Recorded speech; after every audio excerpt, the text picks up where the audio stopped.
On the show with me today, I have Alicia Tells, who was previously a global client exec at LinkedIn, earning over $250,000 a year before she decided to break that boundary and start her own business, the Hype Department, all around LinkedIn strategy and run the Level Up Book Club, a global book club with over 500 ambitious women. She has over 20,000 followers on LinkedIn and growing. And she was previously very much in the corporate space, working in sales at companies like MasterCard, Gartner, SAP, and then LinkedIn. But something had to change. And today I want to talk about that. So, Alicia, welcome. Thank you for being here. Thank you for having me. I'm very excited. Me too. So, I want to start by asking you why you had to make this decision, because on the outside, you had it all, right? You had the job, the title, the salary, etc. So why change? Honestly, it's such a good question. And especially like LinkedIn has been such an amazing company. I always say like there is no other company that I would ever want to join. But I always had that feeling. I always wanted to do my own thing, have my own business. I was thinking like I've done this exercise where you think like, oh, you're 90 years old and you sit on your veranda and you look back on your life. And I always knew I wanted to try doing my own thing. I have like this can-do attitude. And I just thought I don't want to be that 90-year-old woman thinking back that I've never even tried. And every year you come up with like different excuses of like, oh no, my salary is really good, or like, oh, I don't do this and I have a mortgage and that. And every year had passed where I thought, I haven't done it again. And again, like there's another excuse, another reason. And now I got to a point in my life where I thought like, what other excuses are there to come? Like if I'm not doing it now, I will never do it. So I just decided I need to jump ship and try it, at least try it. Like worst case scenario, I just go back into a corporate job, and that was the worst case scenario I was living. So there was nothing to lose.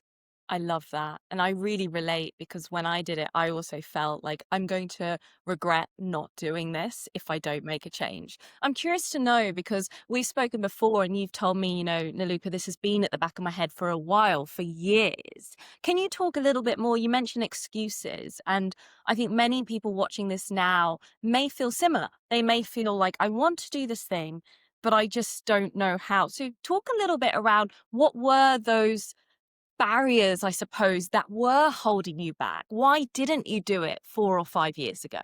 Yeah, multiple reasons. And I honestly think that this holds true for so many people who are thinking about it. Like one of those reasons in whatever shape or form will be true for them. Like one for me was I was in a relationship, long-term relationship, and my partner had just quit his job to become self-employed. So we had a mortgage. Like I couldn't just then jump ship myself. So it was like kind of, well, one person needs to be like the reasonable one. I was also the one with the high salary. So obviously it makes sense for me to stay in my job while he is doing his thing. But then there just grew like this resentment kind of where you think like, well, you're allowed to chase your dream, but I'm not. And then the second aspect is the financial one, where you think, okay, maybe you have kids. In my case, I didn't even have kids, but like a mortgage or like also, and I know this is so silly to say, I was on a really high salary, but also the higher you are on a salary, the more you adapt your lifestyle, etc. Like I'm happy to be judged, but like this is just I wasn't in a great financial situation. And I still, in the end, I made that decision. I'm happy to talk about this. But like, I think finances is like a huge thing, especially if you have dependents and kids. So that is like, to be fair, I think it's just like a money blockage where you think like, who says that you can't in your own business make double the amount of money that you're currently making in like the next month? Like it's all just like a limiting belief. So it's like that mindset. And then the third aspect is I didn't actually know what I wanted to do. I had no idea. I knew I was dissatisfied in some aspect in my life, but I didn't know. I know like I'm good at this and good at this and I could do this and that would inspire me. But then I had so many ideas and I didn't really know what I wanted to do. But you only find out what you're actually good at and what you enjoy doing if you actually do it. So you stay in like this analysis paralysis thinking, what should you do and what do you want to do? And it needs to be this perfect idea or this perfect business or whatever. And then you're just, again, like in this limbo and you're not taking any action. I really relate to that. And I even today did a post around this, how clarity and confidence actually comes. We often feel like we need to wait to have clarity. We need to wait to have confidence before we do the thing. But actually that comes after you've done it. And I Exactly. really like that you kind of actually, it sounds like you had this realization, okay, there's all these excuses, as you say, and actually going for it. With the finances, I'm curious to know, because people ask me this all the time and I hear it a lot in the club. I really want to start my own business, but I'm worried about losing my 100K or 200K salary. And, this is a lot. And if you have a lot of responsibilities, are there any practical things that you can do? I know you mentioned around the mindset type of thing, but for example, for me, I took a sabbatical, which was a little bit of a safety net so that I knew, okay, worst comes to worst, I have that job. Are there any practical things you think you can do to, I suppose, lower the risk when it comes to working for yourself? Yeah. I mean, the typical like financial advice gurus, what I would say, like have a safety net of like 3 months salary and you're fine. Like for me, spoiler alert, like I could never save up enough money that covers like 3 months. Whenever I had money, I just spent it. Again, like judge me as much as you want, but I just want to be honest. And I know I got so many messages from other people saying they're exactly the same. So I could just not save money. I never had that situation. And for me, what I've done quite strategically is I built my personal brand. So when I was building my personal brand, and we can talk about this in more detail, but basically I was already building an audience because I was thinking, like there's so many celebrities out there that suddenly like, I don't know, an actor and then launches like a drinks business. They instantly have customers because they already have a follower. No matter what they do, if they launch an app or like whatever, they already have a following. And that's what I was thinking. Okay, maybe before I figure out what I'm doing, etc., I can build an audience and I can test out different things and I can see like, do people pay for this? Does this work whilst I'm still in my job, whilst before I like hand in my notice, etc. And this then gives you like the confidence. Okay, if I were to quit my job and I have no money, like how long can I survive? If I were to launch this, how much money does this give me? And I was just playing around in my head and thinking like, okay, if worst comes to worst, I can always, as I said, go back into like a corporate job. And that gives me like, let's say maybe like 2 months to experiment to see if this works out. And worst case, I go back into, but I'm like, I was happy to just work like in worst case at the bar, at Starbucks, whatever. I know they don't pay me 250,000, but at least I know I would have some sort of income. I can shift some bills onto a credit card. I know I'm not, as I said, I'm not a financial guru. I'm not like advising this. I'm very like fine with taking risks. But the question is, how deep is your desire? And actually that was you telling me that when we first spoke, because that's the thing, like living in London is really, really expensive. But if you go to a different country, you only need like one customer instead of 10 customers to cover your bases. Or you might change like your living situation. Like how desperate are you to avoid that regret later in life for not having tried? And I was happy to just like go back to like the bare basics just so that I can say I at least tried. Absolutely. And I love the word you use there around experiment, because that also, I think, to people watching this now who are thinking about doing their own thing, taking it as a bit of an experiment, and rather than thinking, all or nothing, right? I'm either going to become a millionaire by the end of the year or I have to go back to corporate. Actually, take it as an experiment and almost like enjoy that process and be creative with how you make money. So I don't mind sharing in my first year. I did a tech startup. It didn't exactly go to plan. And then I had this period where I was figuring out, okay, what do I do now? And during that time, I was doing English tutoring, premium English tutoring for students in Asia.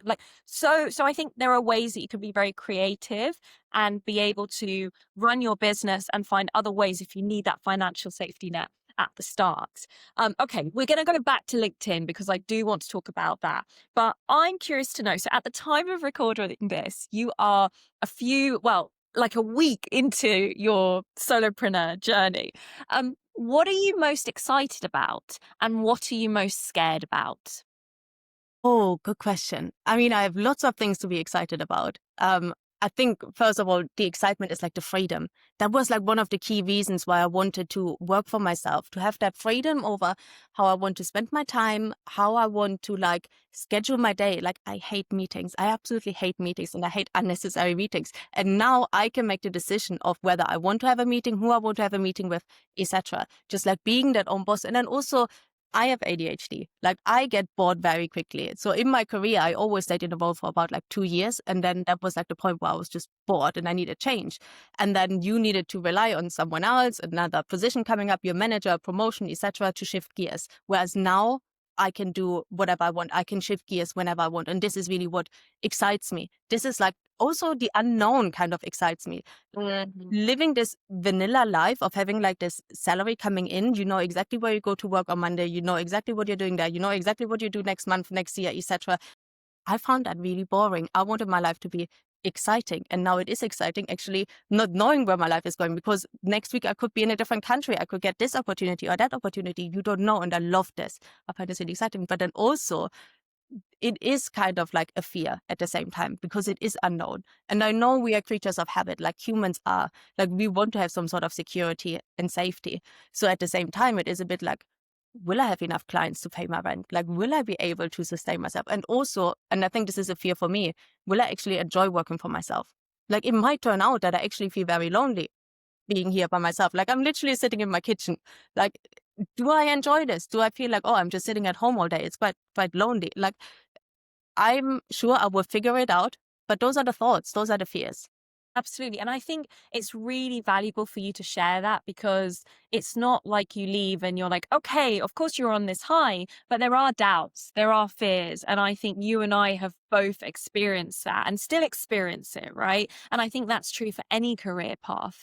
How did you come up with the ideas for what you wanted to do? Because you mentioned, okay, grow a following and then I'll figure it out. And I know I want to work for myself.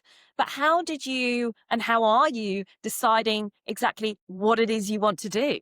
Yeah, it's such a good question. I get it actually quite often where people ask me like, I want to do my own business, but I don't know what I want to do, etc.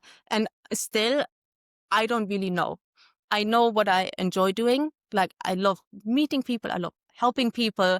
Like, and I know what I'm good at. I always worked in sales. So I know the sales side very well. I know LinkedIn obviously very well because I just recently worked for LinkedIn, but also used it in the past. But the question is, what is truly my desire? And that is still something I'm figuring out. And I also don't think that what I'm doing right now is the be and end all. Like I might be able to open a Pilates studio next year. Who knows? Like I might do something like completely different. But I think what really helped me was when I started posting on LinkedIn. And this is for anyone who is still like in a corporate job. Start posting on LinkedIn. Like, and again, more than happy to go into detail on how to best craft your messages, because you don't want to annoy your managers and like get them like suspicious on what you're doing. So you can still combine what you want to talk about with your job, but just start thinking about, if you were to start building your personal brand and you want to talk about things, what is it that you actually enjoy talking about? And this is what I realized when I started posting on LinkedIn. When I put a post together, I was thinking, what do I want to talk about? What am I actually passionate about? Because you only want to post something that you're actually feeling like aligned with. And this is where slowly but surely I realized I'm super passionate about like building a personal brand, talking about sales, how to show up like in a non-salesy way. And this is kind of the niche that I fell into. And I think anyone who then starts like building a personal brand and talking about things, this is where you realize, actually, I really enjoy talking about mental health or talking about fitness or talking about baking bread, like whatever it might be. Just naturally think about, what are you really excited to talk about? What do you want to share with other people? What is your curiosity? And this is where you then kind of like see, oh, maybe this is something you want to explore more. I love that. And I find it really interesting. And it makes me think about someone I know who he works for himself in the law space, but it's not his passion. And yes, he gets the freedom to work for himself. Yes, he has the expertise in that area, but he doesn't, it doesn't excite him. And I always say to people, try to look for three things: your passion and what you really actually enjoy talking about and care about, your expertise, right? Something that you're good at, and then also the demand in the market. And I think, the area you're in, LinkedIn, personal brand, and looking at the future of work, this is only going to get bigger and bigger. Success, this word success, we hear it all the time. I'd love to know, compared to 21-year-old Alicia, how has your definition of success changed, and what does success look like to you? Oh, success is such a like It's a tricky big one. word, isn't it? Also, I don't think when I was 21, I was really thinking about success. I was just thinking about like partying and I don't know, things like that. I love the honesty. But I was always like very money driven, probably from like some sort of like childhood, whatever might have happened back in the day. Uh, so I always knew I wanted to create like financial freedom. So that was like kind of the passion and like success I would have defined in my early 20s. But I think now, so I'm in my mid 30s, and this is where you realize actually success isn't about money. Success is about like feeling fulfilled, doing something you actually enjoy doing. Like for me currently, it's that freedom of making my own decisions. Like honestly, right now, I don't care how much money I have, as long as I can live in the state I'm currently in, because currently I'm just so excited and I love what I'm doing. So for me, it's just all about like that feeling of I'm alive. I'm happy with what I'm doing. I'm in love. I'm doing things that I truly enjoy doing. I can change things. If money is a byproduct, that is amazing. It really enables you a lot of things. But I know 21-year-old self was just so money driven, and it was just like money, money, money. But also sometimes you just need to have had some more money to realize money doesn't make you happy.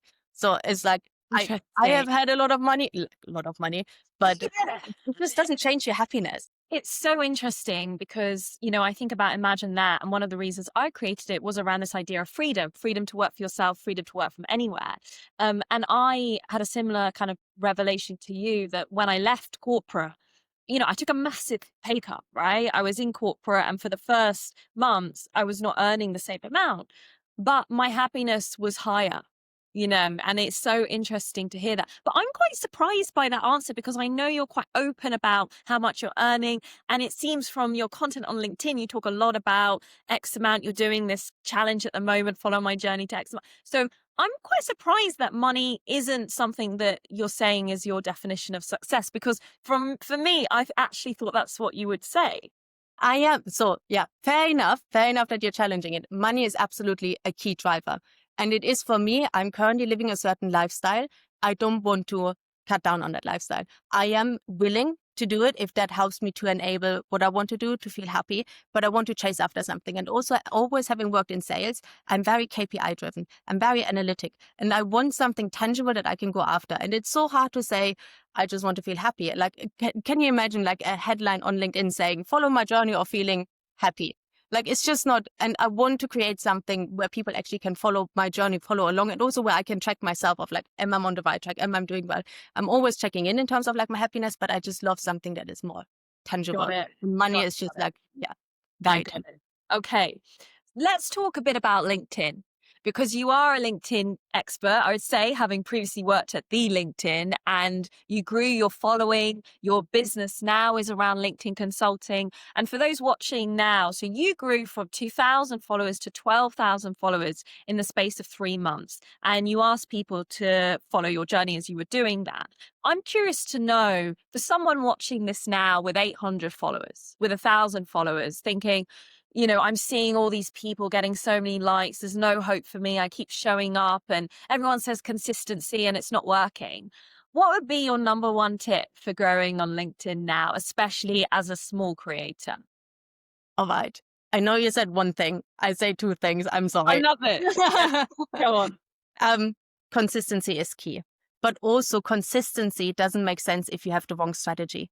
And strategy is obviously a big topic, but just saying strategy in the sense of a lot of people think just posting content and then they will grow. This is not TikTok. LinkedIn is not TikTok or Instagram. I'm not even on Instagram, but like this is not that you just put out content and this is then how you go viral and get all the followers and everything works out. LinkedIn is very much, you get as much back as you put in. And a lot of people always say like, oh, you work for LinkedIn, that's why it was easy for you. Well, I worked for LinkedIn a year and a half before I started posting and nobody followed me. So that is just simply not true. And also then they say, oh, it's because you're blonde. And I think like, well, I know a lot of other followers who are not blonde, who are not having a pretty face or whatever, and they're just brilliant. And that's why people follow them. So anyways, it's just all excuses. But I think it's just like in terms of strategy, LinkedIn, you need to do a lot behind the scenes. So it's like the commenting, the outreach, the DMing, being active, building a community. This is what really accelerates it. And to put it really short, and I know you asked for one thing, and I try to be as German and on the point, but it's basically if they're doing grinding, they're not doing the right things. They need to be more active behind the scenes. It takes around like maybe to like your 5,000 follower mark until you actually have content that then snowballs and reaches the broader audiences. In the beginning, when I started, I was doing so much behind the scenes, and my posts only got like 20 likes, 25 likes from like my colleagues. Like I remember the first time someone, like a stranger, commented and I was like, oh my God, who is this person? And like I made it. But it takes time. Like it wasn't easy for me in the beginning, but you just need to like be very active in the background, build your network, and then it will snowball later on. But you need to stay consistent. Okay, consistent in the right way. I love that. And if there is anything that you have seen that you feel like this is, you know, I see all the time a lot of LinkedIn experts, right? You know this. There's a lot of LinkedIn experts out there, and sometimes they're giving different advice. I would love to know from you, what is something that you keep seeing people recommending or advising that actually it's a myth or actually won't really move the dial that much? Yeah. Oh, I love that you say this because it's so confusing. You see so many, again, like experts. And I mean, I'm now kind of one of those experts. I'm like in the mix as well, confusing people even more. But it's like, they always say like, oh, do infographics. No, do a carousel, do this, do that, text-based. Like, it's just so loud, so noisy. When I was growing, I was following them all because I wanted to learn it all. And then I just ended up being so confused. So what I genuinely think, they tell you like, this is the perfect format for like a post. And this is the hook you need to use and this and that. Yes, that might help you to grow your following in whatever way. But what you really need is an engaged audience, a community that comes back because of you. And they only come back to you if you show up as your true, authentic self. If everyone follows the same rules, every post on LinkedIn just looks exactly the same. And it is so boring. And people are just scrolling past because they see the same framework, they see the same stuff over and over.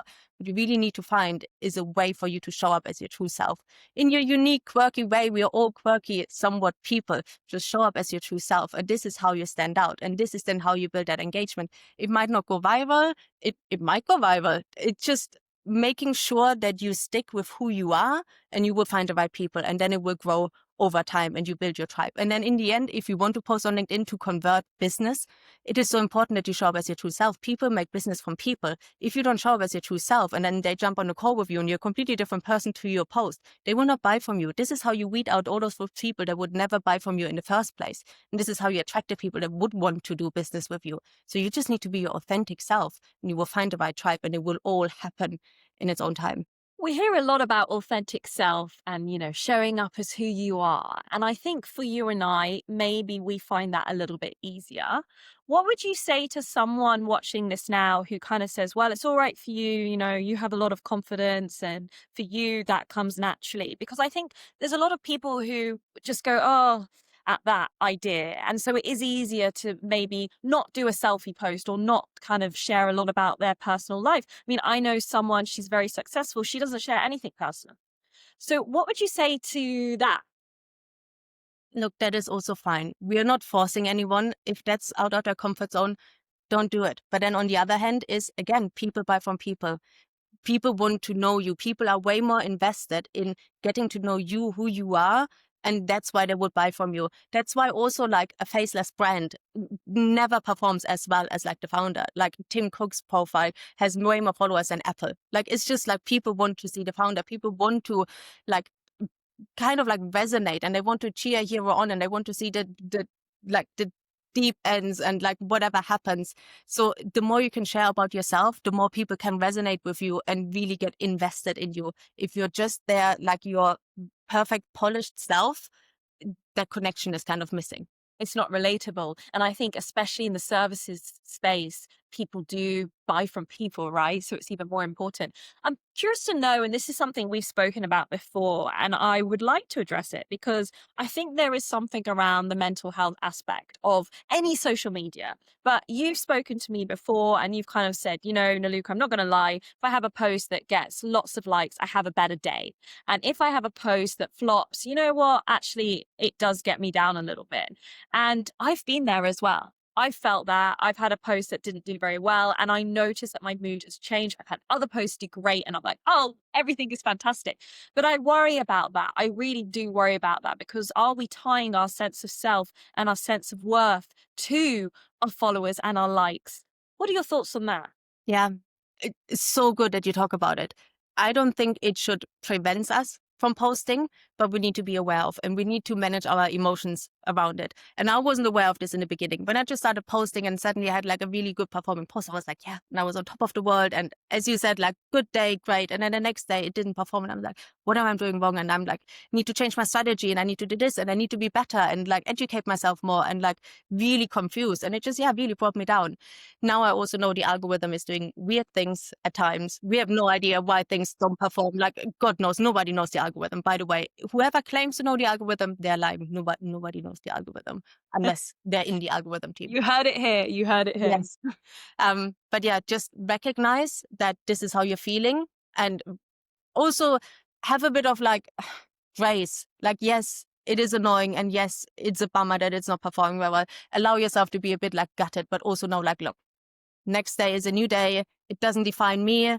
I'm doing a great job. Let's just stick with it. Because then also the next day you might have a viral post. And it happened to me, like when I was growing my following, like I was away from hitting my target, and I was almost like drafting a post saying, oh, shame that I didn't miss my target, that I didn't hit my target, etc. But then actually the next post was a viral one. I had no idea that this would actually go viral. So you just don't know, but just try to detach those emotions. And it is real. I love that. And it's almost like you preempted what I was going to ask next, which is around this viral post. So for those who didn't see, it was basically a picture of you on the left, much larger than you are now, a picture of you on the right. And then you had this nicely broken down month by month overview of basically the last year and how you'd grown both personally and professionally. And that kind of went really crazy. I think it has 6,000, 7,000 likes. Yeah. And I think the image especially was very powerful, this transformation. Ask, how much do you think your change in appearance has had on your success? And the reason I ask that, because I know people watching this now will be like, that's so contentious, why ask that? Is because, as well as I do, there are people out there who will say, oh, X or Y only has lots of followers because they're good looking, right? And I personally have mixed feelings towards this because, and people have said that to me before, especially when I've landed speaking gigs, like, oh, you got that because you're good looking, etc. And on the one hand, I think we absolutely should not be accrediting success to looks. But at the same time, when I do look at a lot of the top creators on LinkedIn, Instagram, TikTok, they are pretty attractive. So what are your thoughts on that as someone who has gone through this internal and external transformation? Has it had anything to do with your success and growth? Yeah. And I love that you talk about it. And I'm an open book, and I'm more than happy to speak my thoughts. It might not resonate with people. Some people might not agree, but I'm just, look, this is what I think. This is how I feel. If someone doesn't agree, then fine. So yeah, I was in a much larger body. I was also, given I was in a larger body, my confidence was really, really low. And this is annoying. We live in a world where skinny is pretty. I just put this very simply. This is a much bigger conversation. I try to like really think about like, oh, I'm still pretty in my larger body. And I really try to brainwash myself into like a bigger body is good. But also a bigger body means I wasn't healthy. I wasn't exercising. I was genuinely in a worse like mental state, healthy body. Like that was not the case. I was just not happy. And I tried to force myself to be happy and to be confident. And as I said, annoyingly, skinny often means successful, better, more disciplined, more successful, etc. It is hard to say when you haven't been in like both shapes and like both ends of the spectrum, but I know the way how I stepped into a room when I was in a larger body versus how I step into a room now. And also my managers at LinkedIn, they just told me that when I left LinkedIn last week, they sent me a card and I actually spoke about like, we remember when we met you, because when I joined LinkedIn, I was around 30 kg heavier. And I did not speak up in the rooms. And I said, like, the transformation they've seen, and this has nothing to do with my physical appearance, was just insane. How I was so scared of speaking up, how voicing my opinion, etc., how I felt like I didn't belong in the rooms I was in, to then having that confidence of like, actually, I have something to say. And I trust in what I'm saying, and I trust in what I know, etc. And I think this is the same on LinkedIn. It's the same, like people show up with a different energy. I'm very much like, yeah, energy comes across a post as well. Like you can feel how someone shows up. And I think if you show up with a certain energy, people are invested. And there are so many people on LinkedIn that are in a bigger body, that are not that pretty, but they have a lot of following and they're so entertaining and they're so great and they're so like have this like attraction. This is because the way how they show up. Yes, I agree that it might help initially for people to stop scrolling. If you see a pretty picture, that's why in marketing we have top models. This is how we humans are currently built. This is, as I said, a completely different conversations. But if you see a pretty picture, you're just instantly stopping, kind of looking at it. And also beauty is in the eye of like the observer. It's different for everyone. but it might help people stop. It might help people read the post, but this is not what people make them stay. That is not why people follow me. This is not why people want to see my content over and over. It's because my content is having a different energy. And this is also, I would have never started posting on LinkedIn in my larger body because I just didn't have that confidence. So interesting. It seems to me then that actually it was almost the mechanism that gave you the confidence. Like actually it was the confidence and the energy that you had to start speaking up in meetings, to start posting on LinkedIn. And that came through your external transformation. But for some people, it might not come through needing to do that, right? And I think it's really interesting. And I do think we should talk about this more because, you know, as I said, someone said to me, oh, you got that speaking gig because you're attractive. And that is absolutely not the case because you speak. If you're asked to speak on stage, it is not because you're good looking. Like, yes, maybe if you're invited to go on TV, potentially, and be a presenter, yes. But I wanted to ask that question because I think it's interesting and I think there's a lot of conversation there. Honestly, I think people that say this, they are just looking for excuses. They just look for an excuse to no put in the work, to not trying because they're scared of failing. And they're just looking for what could be in the way for them to not be able to make it. And this is just such an easy one to say, yeah, it's easy for you, but not for me. And therefore I don't even try. And this is what just annoys me. And I like what you said as well around how you were honest, though, that actually it can be the reason someone stops scrolling. And I think we have to be real about that. But it's not necessarily the reason that then people engage with you or follow you. You have to have substance, right? You have to have substance. To what extent do you think there's a danger that LinkedIn might become a place of performance and postulating? I don't know. However, LinkedIn is currently, and this is a little bit of like insider knowledge, LinkedIn is very much focusing on becoming kind of like a news broadcaster because LinkedIn is the only social media platform where you have to show up with your real name. You have to verify yourself like you are a real person. They really try to avoid any sort of bots, like profiles, etc. So this is a great way because if you think about like X or like Facebook, etc., those are just all places that go just like a little bit crazy because people can like easily hide behind like some nickname. You can't do that on LinkedIn. So therefore it is a great way to show up as like your true self and then therefore broadcast news. So I think LinkedIn is more moving into that space of becoming a news broadcaster and less so like the whole content creation world. So it will be more about talking about events that are currently happening in whatever like area you're in, whatever niche you're in and an expert in. But less so in terms of like, and I think this is what the algorithm is doing. The algorithm will not push content that is more of like, look at me and I'm on the beach and this is what I do. They will push more like, I saw in the recent news about this topic and this is like my expert opinion. That's what the algorithm will push. So I don't think we will move into like this like influencer space. Performing type of content. Okay, that's interesting because when I think about one of the posts I did recently that got like 35,000 impressions, the most I've ever got, it was a post about chronotypes. If you don't know, chronotypes is when your body is at its best, like peak performance. So you have your early birds, you have your hummingbirds, you have your night owls. And I thought, oh my gosh, it was such a simple post just about science and productivity and when you should be working based on your own body. And that did so much better than, say, me kind of talking a little bit. I mean, the posts around my journey, like your journey, did pretty well, but they don't get the same number of impressions. So that's very interesting to hear.